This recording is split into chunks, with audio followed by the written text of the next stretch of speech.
Welcome back to Surface Unscripted, episode 155.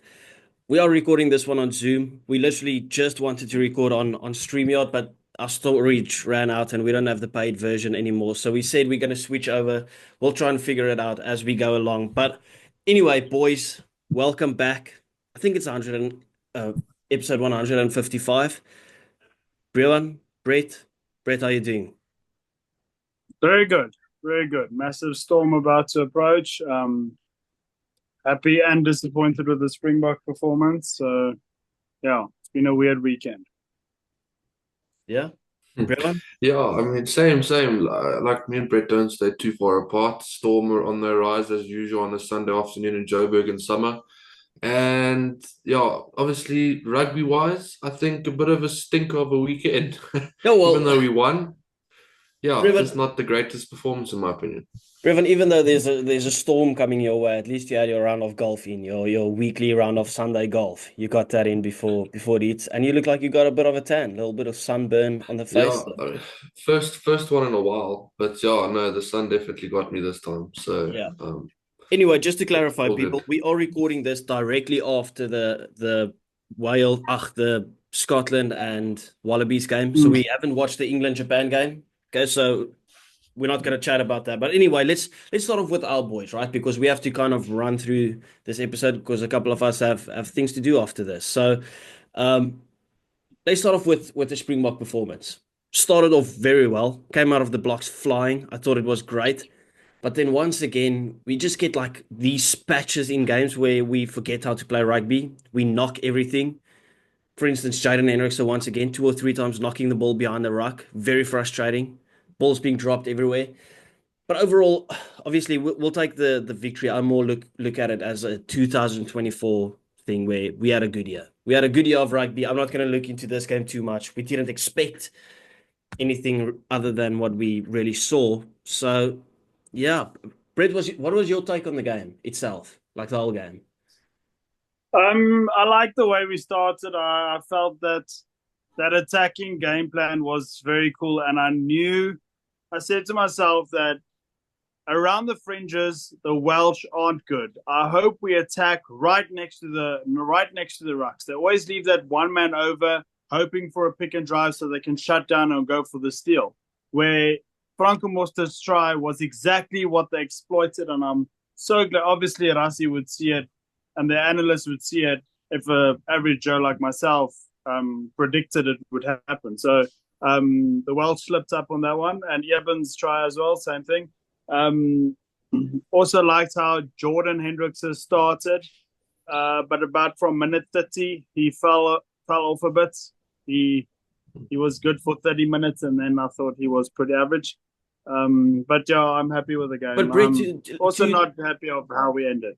Brett, to be honest, right, to just go on first and foremost, that Franco Moster try was the most Franco Moster try you will ever see. I feel like I've seen every Franco Moster try be the exact same as that. Just a nice little lock line, which Brevan probably enjoys as well since he's a lock. But I just want to ask you again, Brett, do you think Jordan maybe just tried to do a bit too much again? Because we started well against Wales the previous time we played Wales at Twickenham, and then he also like dropped off a bit where we saw he just tried a bit too much maybe. Do you think that was the same case this time around? I do. I definitely do. And also, he's not getting any favors from his brother. I felt like he was rushed every single time. So he had to improvise a bit. He had to attack more than he really wanted to, because as soon as he looks up, the ball was already passed. When I play fly off, every scrum off that I've ever played with, they know if I don't say I want the ball, don't give me the ball. Play a pod, play somebody else. Don't just pick it up and pass. And that was I felt like that frustrated me. So I can only imagine how much it had to frustrate him. Yeah, Brevan, I made a post yesterday directly after the game.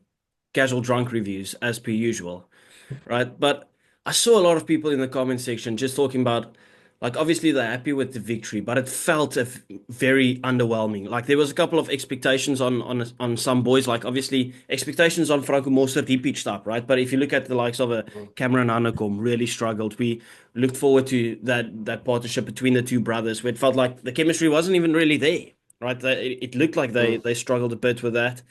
Do you share the same sentiment when it comes to just feeling a bit underwhelming, the performance as a whole? Yeah, look, realistically, if the Boks were at their best or close to their best, I reckon we would have easily stuck 60 odd points, 70 Yep. points past them. Um, because obviously we've seen how good we are and how we can blow teams out the water when we are so consistent and we just stick to our structures.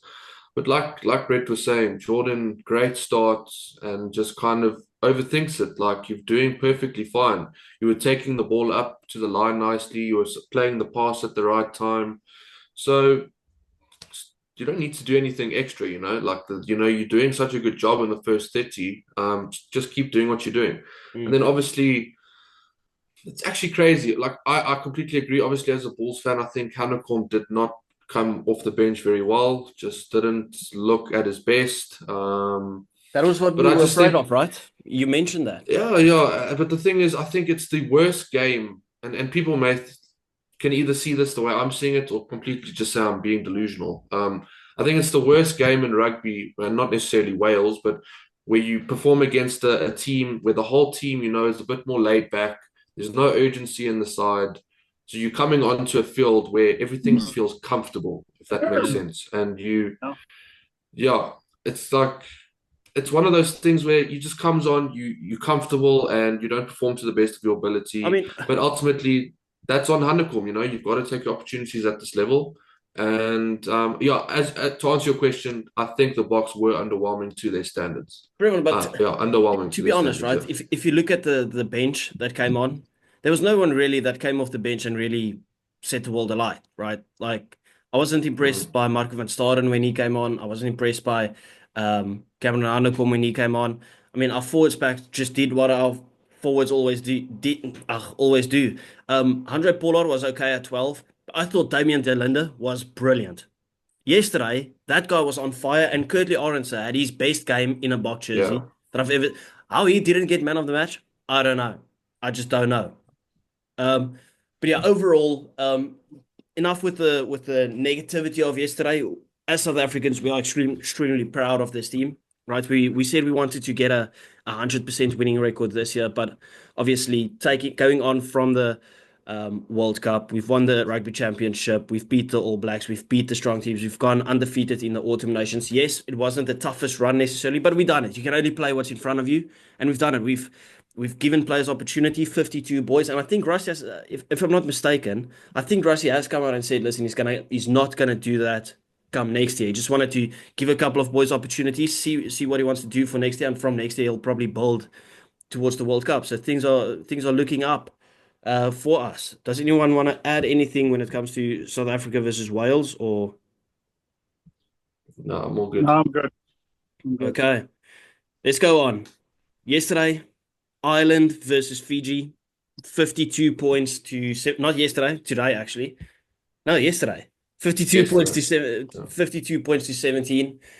Um, listen, I called that Ireland will spank them. I just don't have any trust really in this Fijian team, and Ireland's the way their play styles just literally kryptonite to the way that Fiji wants to play.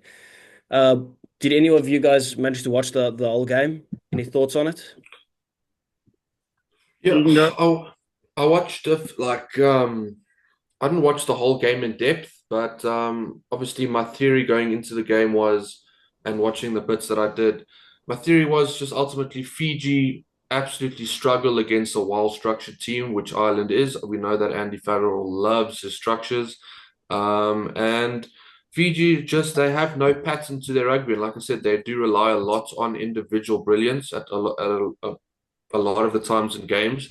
And yeah, ultimately we knew that if Ireland pitched up in a way that they played to their structures and that was that, they were always going to win this game comfortably. So Mm. there's no real shock in the result for me. I think Fiji kind of have that one game where I think everything works for them, and then the rest it's kind of like they go back to being very disorganized and just having no kind of identity other than putting in a big hit on defense kind of thing, you know. So yeah, Yeah. Brett? disappointing, but yeah, good result for Ireland.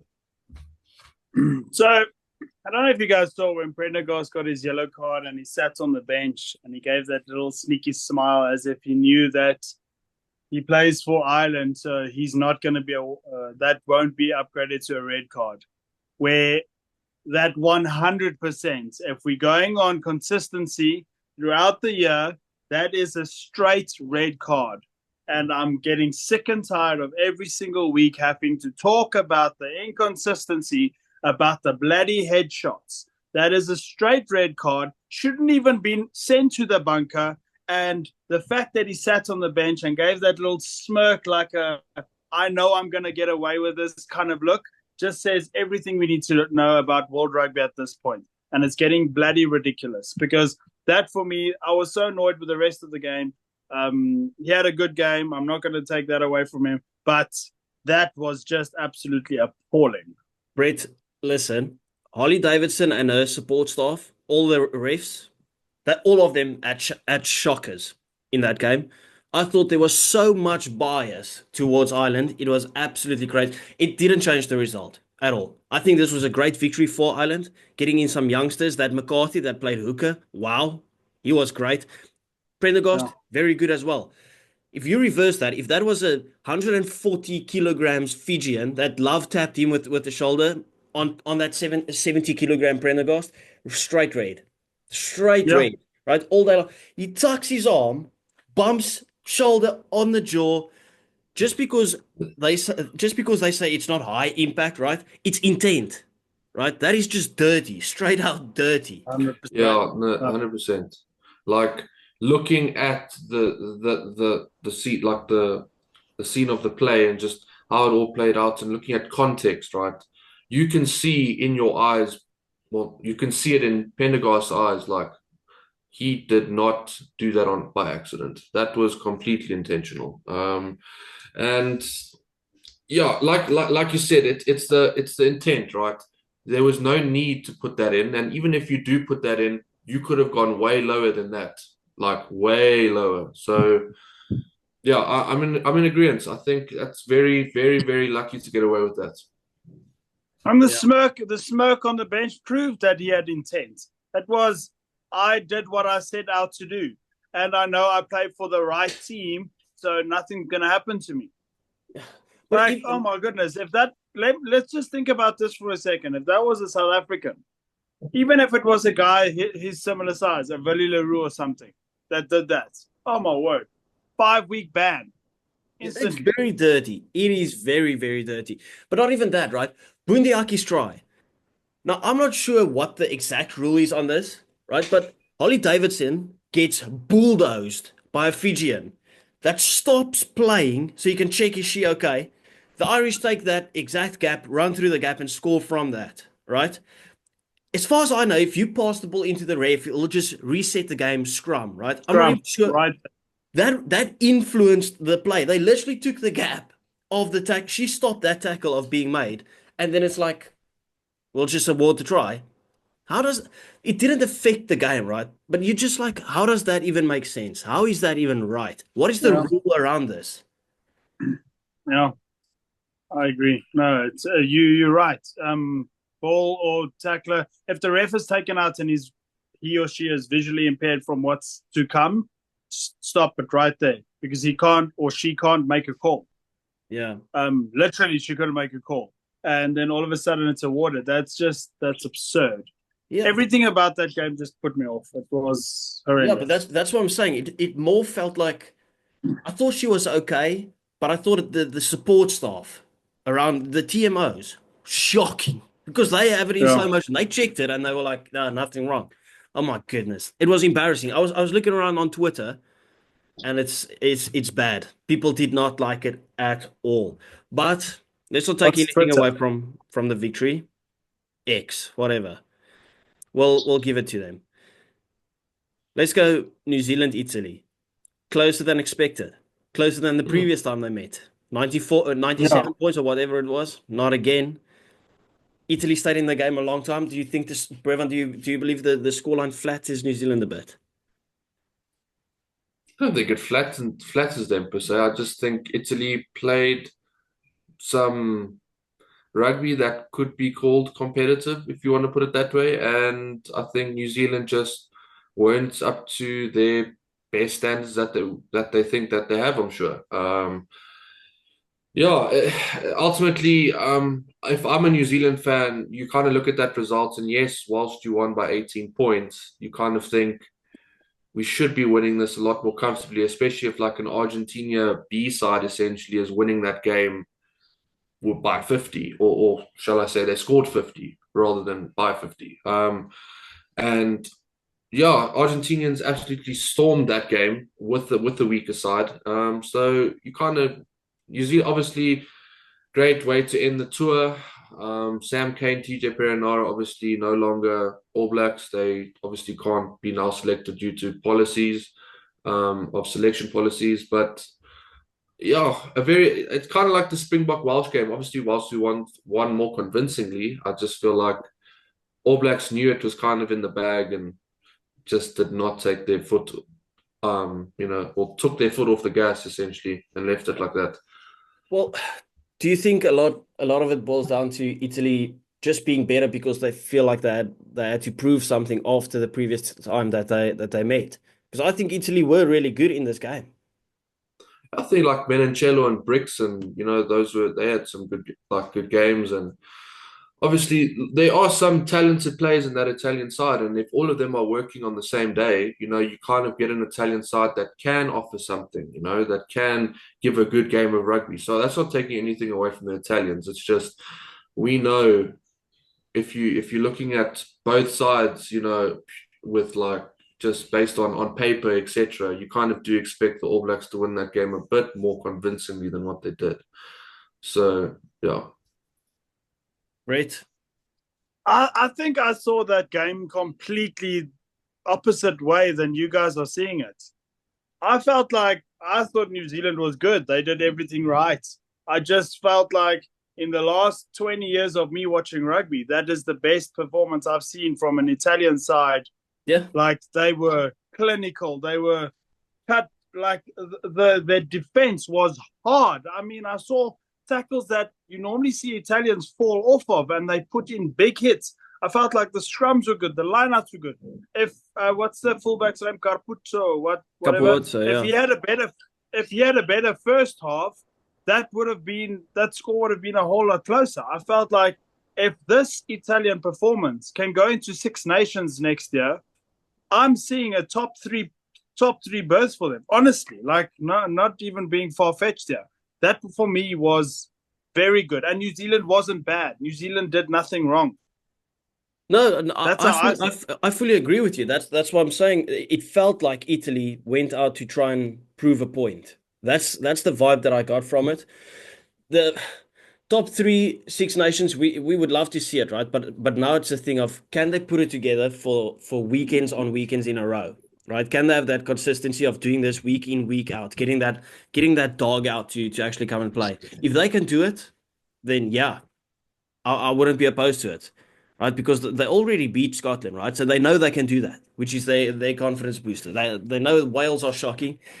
They put up a really good fight against England. England aren't looking that great at the moment. So, yeah, Italy, they will fancy their chances.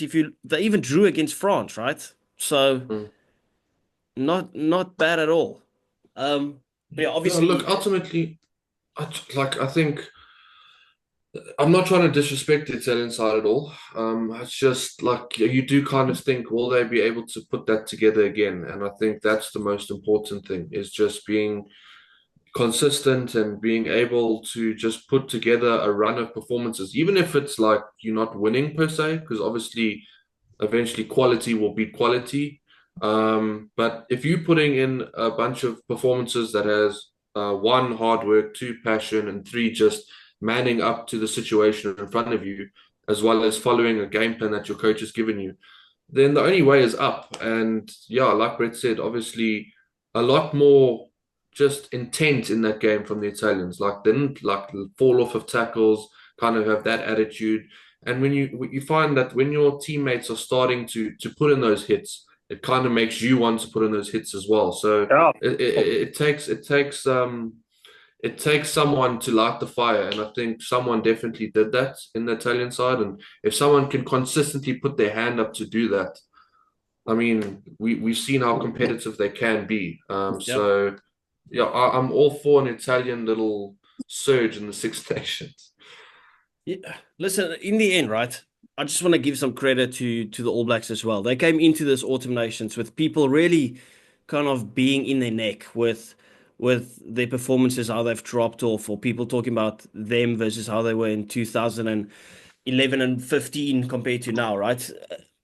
That was a different breed of specimen that they had back then, and they're just fighting for to get back to the glory days and stuff. And they really put up a good showing this Autumn Nations. People were thinking, okay, well, they might beat England, but then they're going to lose to Ireland, they're going to lose to France, and then Italy will put up a good fight. In the end, they'll take their three victories from the four with a 1 point loss against France all day long. Like it's been seriously impressive the way that they've kind of gone against or defied the odds, right? So if you're a Kiwi fan for 2024 compared to what your expectations were, I'll take this all day long. I agree. Yeah, yeah. I think like ultimately at the end of the day, you kind of need to be realistic with yourself, even if you are the All Blacks, and say, look, we're in a phase where we've got a new coach, a lot of new faces coming into the side. Yes, we are the All Blacks, but at the same time, there needs to be context. And realistically, the Springboks are just the best in the world at the moment. And to lose against the Springboks by 4 and by 6 at home or away, in their sense, you can hold your heads up high for that, in my opinion. And then also, like you said, end of year tour made the comeback against England, where in that last 20, where, for example, they were getting criticism for not being able to perform last 20 when they played against us, Australia, etc. They fixed that against England. Great performance against Ireland. That is a big, big win. Obviously, just fell short against France. Different bounce of the ball on another day. That's New Zealand's game to win. And then obviously Italy. So, yeah, I think you're 100% correct. They just need to keep building at this point. Yeah. Let's move on to Guys, I want to say something quickly. Might sound a bit ridiculous, but the way the Irish played against the All Blacks in that first test, now at the this autumn series, the way they played there and the way the Italians played yesterday against the All Blacks, take those two exact performances next to each other, and Italy would have beaten Ireland.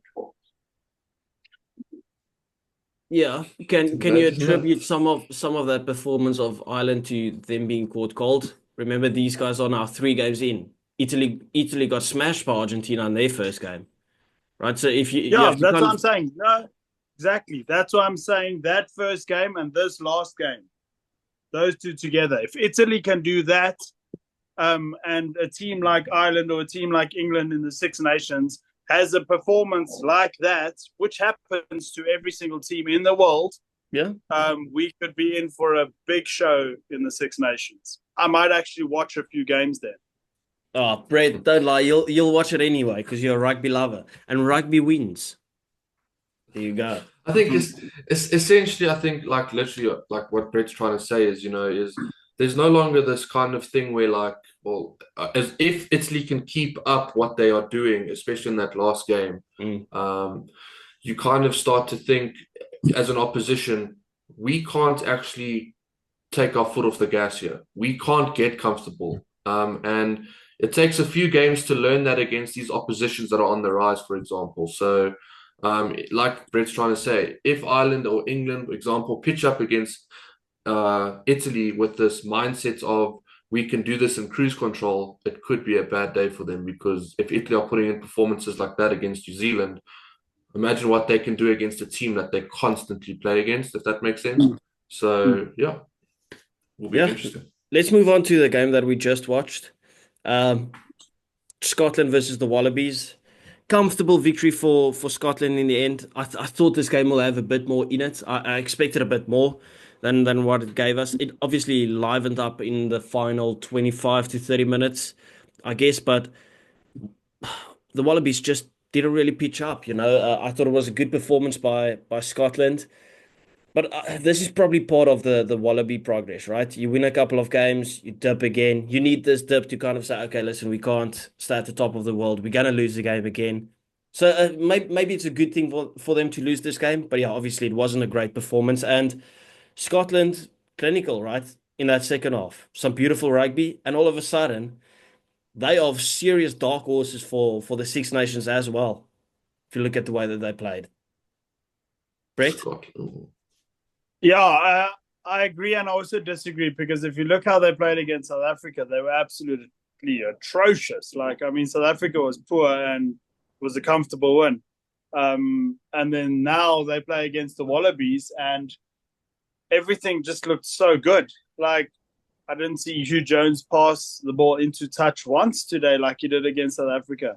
The one from Amadaba actually broke tackles, unlike he did against South Africa. So how good is to be blocking?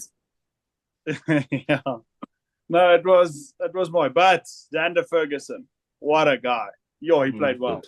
But yeah, I felt like this was that Wallabies team that we saw in Australia when the Boks played that second test. Like, that's how poor they were. I didn't feel like Scotland did do well, not taking anything away. I just felt like the Wallabies were actually poor. And I mean, Tate McDermott, that cross kick that he tried at the end there, straight into Kinghorn's hands. I mean, come on. That's just stupid, right? Yeah. This was my worry, right? Like, obviously, I was the last to kind of hop onto the bandwagon with Australia. And yeah, I mean, just a poor performance all around. I think obviously Swahili puts in that big hit, he injures himself, and look, great hit. I think that's cheapest. That was a great tackle. But obviously he felt the negative effects of it. Was that his wrist that just broke? I don't know. Apparently it wasn't an HIA from what I understood from the commentary. I could see him holding his wrist. Yeah. Right? He was doing like the little single lady, and I was yeah, and I felt like when he went off, it can't as much as he's only played 3 games of Test rugby or however many, right? He still kind of brings that confidence feeling to a Wallaby side. Like, you kind of get confidence to know you have him on your team. And I felt like when he went off, like, they kind of just like lost that. I don't want to use the word aura because I feel like that's just a bit too much. But I want to use the word. They lost a presence that they kind of can put their trust towards, because obviously against England he had a phenomenal game, and then yeah, well, obviously that was where we really saw him. But yeah, I think when he went off, kind of Australia kind of like went into their shells essentially, and yeah, I feel like nothing they did worked, and everything Scotland did just worked, and yeah, great for them. Obviously, I've always said Scotland is a team I support if I don't support the Springboks. And it's good for them, but dark horses for the Six Nations, I think that's a stretch. I don't think that they are ready for that type of challenge just yet. Yeah. So, yeah. Well, the thing is, right, when he went off, I don't think that extra or reserve center, right? So you kind of saw their defensive patterns really just falling all over the place when he went off. I'm not even sure who went on to play outside center then, right? Because then they had Len Ikitau and whoever as the other center combination. But in the end, right, all of them had off games. You look at Tom Wright, I think at the 70-minute mark, he had about 11 run meters. Len Ikitau missed tackles, got smashed in a couple of ones. I thought the only real standout player really today for Australia was Carlo Tizzano. I was really impressed by him. Like, really, really impressed. If you think about adding him to that Lucy choices that they already have with Harry Wilson, Valentini, Fraser McWright. Yeah. But as I said, they needed this loss, in my opinion, just to kind of draw them back down, and now they just push again. But you have to... I called for Tate McDermott to be on a long time ago, and then he comes on, first thing, butchers their chances. And that's the thing, right, Brett? it's not like the Wallabies had no chances in this game. They threw a couple of chances away. They weren't clinical whatsoever. At least they've still I had just some. want to know why, when you have a penalty, 44 minutes, the 44th minute, you go for goal. Then you get a penalty, 47 minutes, and you don't go for goal. And then you get a penalty, 50 minutes, and then you don't go for goal again. Yeah. Like, make that make sense. Like, just by kicking the points, now you have to go back to halfway. Now Scotland can't attack from where they attacked or whatever because you lost the line out, and which you lost 5 minutes ago. So why are we trying that again? Let's just calm down, kick the points, and before you know it, the score is 17-16 or 17-15, and or whatever it would have been, 13, and then you take it from there. Then you can then you're applying pressure, and a team that's at home feels the pressure more. Like, I can't mess up now because this team is crawling their way back in. So if I give away another penalty, we could go down. That's when mistakes start to crawl in. And I don't know. That I just felt that was stupid captaincy from the Australians. Yeah. Unfortunately, we're going to have to wrap it up because we don't have Zoom Premium or anything just yet. So, thank you everyone for watching. There is a time limit on this thing. We'll try and figure it out. We didn't really plan too much around it. We just knew that we can't be extorted anymore on the other website that we use. So, if you have any recommendations surrounding where we can do our podcast, we've seen some good stuff. Send it through in the comment section, and we'll try it out. But thank you all for watching. Please do remember to like and subscribe. We do appreciate you guys, and we will see you again on Wednesday. Have a good one. Bye-bye. Okay, bye.